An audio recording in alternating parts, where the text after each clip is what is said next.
नमस्कार, morning news India में आपका स्वागत है और मैं हूं आपके साथ विनीत। राजस्थान में 7 विधानसभा सीटों पर होने जा रहे उपचुनाव को लेकर हलचल तेज हो गई है।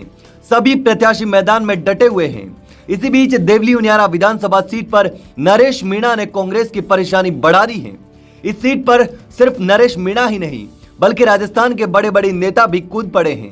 पहले जहां हनुमान बेनीवाल ने नरेश मीणा का प्रचार करने का ऐलान कर दिया है, इसी बीच अब रविंद्र सिंह भाटी ने भी बड़ा ऐलान कर दिया है, जिसके बाद अब यहां पूरी तरह से सियासी समीकरण बदलने वाले हैं। तो चलिए जानते हैं कि आखिर यहां क्या कुछ होने वाला है। दरअसल राजस्थान में विधानसभा की 7 सीटों पर उपचुनाव के लिए 13 नवंबर को वोट डाले जाने हैं और 23 नवंबर को रिजल्ट आ जाएगा। लेकिन इससे पहले सभी उम्मीदवार जी जान लगाकर मैदान में डटे हैं। इसी बीच नेताओं के बगावती सुर भी देखने को मिल रहे हैं। कांग्रेस के नरेश मीणा ने बगावती तेवर दिखाते हुए देवली उनियारा सीट से निर्दलीय नामांकन दाखिल कर दिया है, जिसके बाद आरएलपी सुप्रीमो हनुमान बेनीवाल ने नरेश मीणा का समर्थन किया था और चुनाव प्रचार करने की भी बात कही थी। इसी बीच अब देवली उनियारा के सियासी मैदान में रविंद्र सिंह भाटी भी कूद पड़े हैं। जी हां, शिव विधायक के एक बयान के बाद सियासत और गर्मा गई है। रविंद्र सिंह भाटी ने कहा कि 7 विधानसभा सीटों पर उपचुनाव होने जा रहे हैं। सभी दल अपने अपने प्रयास कर रहे हैं। उन्होंने कहा कि यदि किसी ने उनसे सहयोग मांगा तो वे भी चुनाव प्रचार करेंगे।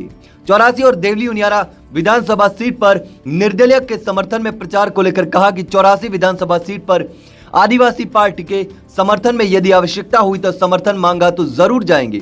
वहीं देवली उनियारा को लेकर कहा कि छात्र राजनीति से निकले नरेश मीणा ने नामांकन किया है। यदि वे समर्थन मांगेंगे तो वे जरूर इस सीट पर समर्थन देंगे, क्योंकि छात्र राजनीति से आए युवा विधानसभा में पहुंचेंगे तो राजनीति के साथ प्रदेश के विकास को भी मजबूती मिलेगी। ऐसे में निर्दलियों के बीच चुनाव प्रचार करने के संकेत निर्दलीय विधायक रविंद्र सिंह भाटी ने दे दिए हैं। ध्यान देने वाली बात यह है कि नरेश मीणा का 5 पांडव वाला एक पोस्टर सामने आया था, जिसमें वह राजकुमार रोत, हनुमान बेनीवाल, रविंद्र सिंह भाटी और चंद्रशेखर आजाद के साथ दिखाया गया है।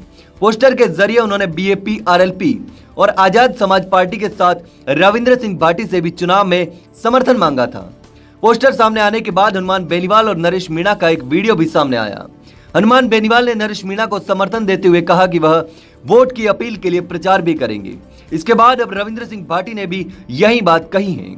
लेकिन अब देखना होगा कि देवली उनियारा विधानसभा सीट पर हनुमान बेनीवाल और रविंद्र सिंह भाटी के सहयोग से नरेश मीणा इस सीट पर कब्जा करने में सफल हो पाते हैं या फिर भाजपा या कांग्रेस जीत हासिल करने में सफल हो पाएगी।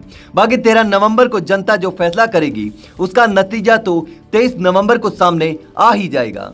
ऐसे ही और वीडियोस देखने के लिए सब्सक्राइब करें मॉर्निंग न्यूज इंडिया को और जुड़े रहिए हमारे साथ।